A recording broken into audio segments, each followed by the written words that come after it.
is a lav, velosas in the Torah, negative commandment. Lo yovo amoni movi b'kal Hashem.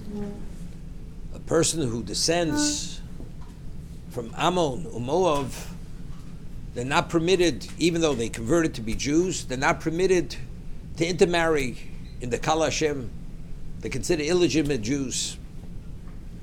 Why? Because they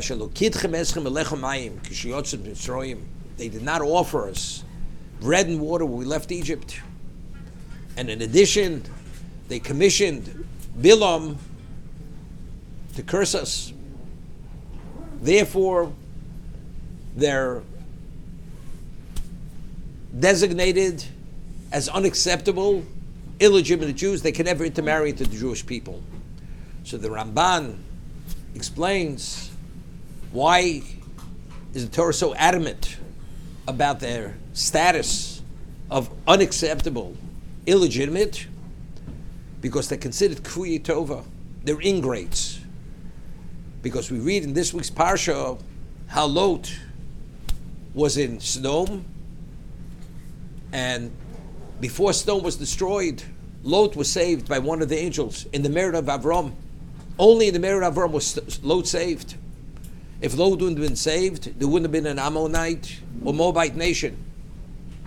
So understanding that your existence is only due to their ancestor, the founding father of Klal Yisrael, how do you not show some degree of compassion by offering you bread and water? In addition, you go commission Bilam, the prophet of the nations, to curse the Jews. Therefore, because you're considered such ingrates, you're not qualified to intermarry to the Jewish people. This is the Ramban. In addition, Avram had saved him from the 4 kings. He was taken captive. He could have been killed. There were multiple reasons that he should have been shown his level of gratitude. He did not. Therefore, his descendants are unacceptable, are considered illegitimate. The question is, what about Lot himself? Was Lot himself an ingrate? It doesn't begin with his descendants. You have to look at the root of the issue. We find that Lot committed incest with his daughters. He impregnated both his daughters. But they are the ones who initiated. Why did they initiate it? So Rashi brings the Midrash. They believed that the world came to an end. And just as the beginning of existence, the Torah allowed Cain and Hevel to actually procreate with their sisters, because otherwise the world couldn't have begun. Identically, and that's called Chesed Olam Yiboneh. The world is built based on Chesed. They believed the world had come to an end, didn't exist any longer. So just as the beginning, incest is permitted to start all over again, they're permitted to procreate with their father. That's what they believed. And therefore, they engaged with their father, impregnated, and each of them fathered Ammon and Moab. This is the beginning of the Ammonite Moabite people. But the question is, how could they believe for a moment the world was destroyed and Avram and Sarah no longer exist? How is it possible? Avram, their uncle, had defeated the 4 kings. He was proclaimed Nasi Elokim. He was the most special human being who worked the face of the earth. If they understood that, they would have understood the world didn't come to an end.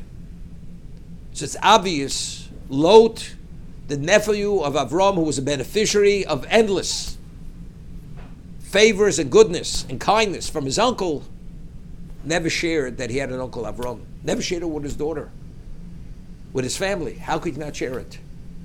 The answer is very simple. He was an ingrate. He was an ingrate. We can't even relate to the level of ingrate that he was. Could not appreciate for an iota. He did not recognize the good, and he felt he had no obligation to his uncle whatsoever, and therefore he parted with him. As a result of Lot demonstrating this corrupt quality, there was an Ammonite nation and Moab that did not offer us the bread and water. They commissioned Bilam to curse us. Because if they would have any relevance to gratitude, they could have never done such a thing. The answer is very simple. It all begins from the root. The root of the cause. It's rooted in Lot. And because of that, Hashem says, Lo Yova Amoni Oavi Bekal Hashem.